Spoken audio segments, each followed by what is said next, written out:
Hey everyone, it's Tally. I'm coming to you from my bedroom in the suburbs of Atlanta, Georgia, and you're watching 5 Girls 5 Minutes. 5 Girls Talk 5 Minutes, and don't edit the videos. It is Thursday. I'm Tally, and I watched videos this week. Of course, there are only 2 videos, so it wasn't like that big of a deal. But I watched them, and I have little notes, so I'm going to respond to things in the order in which I wrote them on my little note thing. I even knew I would have time, so I watched Sarah's video first instead of watching Tara's video first, because usually I go backwards. Okay, so Sarah was talking about the Sweeney Todd movie, and I've seen it once. I saw the show on Broadway with Patti LuPone. It's awesome. She played a tuba. And then my friend Rachel and I went to go see the movie, and both of us have not seen it since. Like, I own it, and I liked it a lot. It's just like I've never sat down to watch it again. I love the music in Sweeney Todd, though. And then Assassins. Okay, so Assassins is really freaking awesome, but it's actually not gory, amazingly enough. There's a lot of death in it, but instead of there being like a physical person on stage as a president, the whole thing is set at a fair, and so they're going up, the assassins and would-be assassins go up to this wheel, and they spin it and it lands on a president, and the idea is that you shoot a president, win a prize. And so they go up and take aim at this amusement park thing, as opposed to an actual president. And I think that if it was turned into a movie, they would have to get rid of that element to it, and that is the essence of the show. That's that is also the base idea that Sondheim had when he was writing it. It's in his book. But I do think it would be a really good movie if they could keep that element of the fair. I mean, honestly, I think I would settle for some sort of release of a professional recording of the revival cast from 2001. That would have been awesome.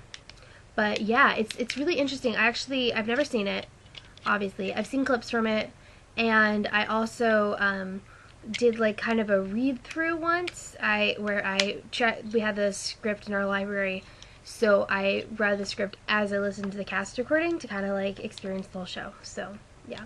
Alright, Little Shop of Horrors is awesome. I love the movie. I saw it on Broadway.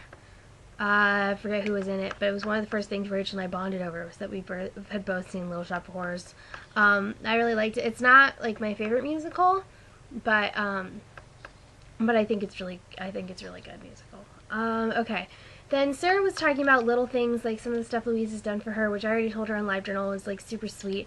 I love that. I think that I much prefer that over grand gestures, but I also like the idea of like when someone will like tweet me or text me or Facebook message me that like something that they did something or saw something that made me think about, that made them think of me, and I think that's, I like that like, you know, like someone who would hear about like some random obscure musical and then think of me because they know I'm into obscure musicals, and like the taking that knowledge, like knowing that about me and like that being in their thoughts. Yeah, I think it's cool. Okay, so switching over to Tara's video. First of all, I forgot to tell you last week, I love your haircut. Okay, oh my god, having to come up with a math curriculum, I can't even imagine. I'm an English person too, so oh my god, I'm like ill trying to think of the fact that like,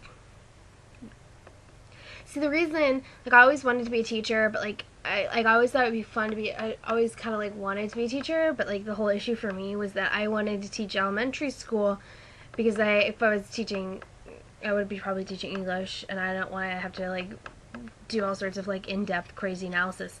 But like if I taught and I didn't want to teach middle school because crazy drama.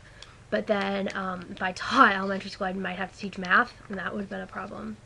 Also, congratulations on becoming employee of the half month or month, whatever they call it. That's so exciting. I'm so happy for you. That's awesome. And you, from everything that you've told us and what you told me when we met up about like what you do at your job, that's like really awesome. And I'm glad that you're getting recognition for what you're doing. Alright, and this is a completely random question just for Tara. Okay, so Tara, I noticed in the back of your closet, and you mentioned this in another video, that all of your shirts are arranged by color. However, in the video you were wearing a tie-dye shirt. My question for you is, where does that fit in your little gradient of t-shirts? That's my question for you. As for me, I'm going down to Decatur tomorrow. I have not had face-to-face interaction with someone my own age since the last one was in Decatur about 3 weeks ago. So I'm going down to see junior production, which, if you all recall, I helped write when I was a junior. Now one of my friends is involved, a bunch of my friends are involved, so I'm going to go down to see it and then get to hang out with Catherine, so I'm excited.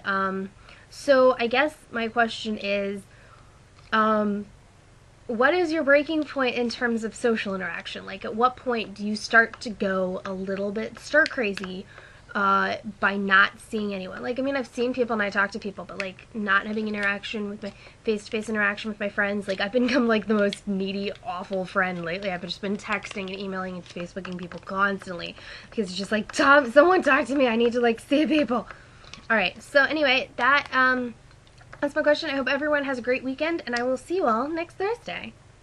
Bye.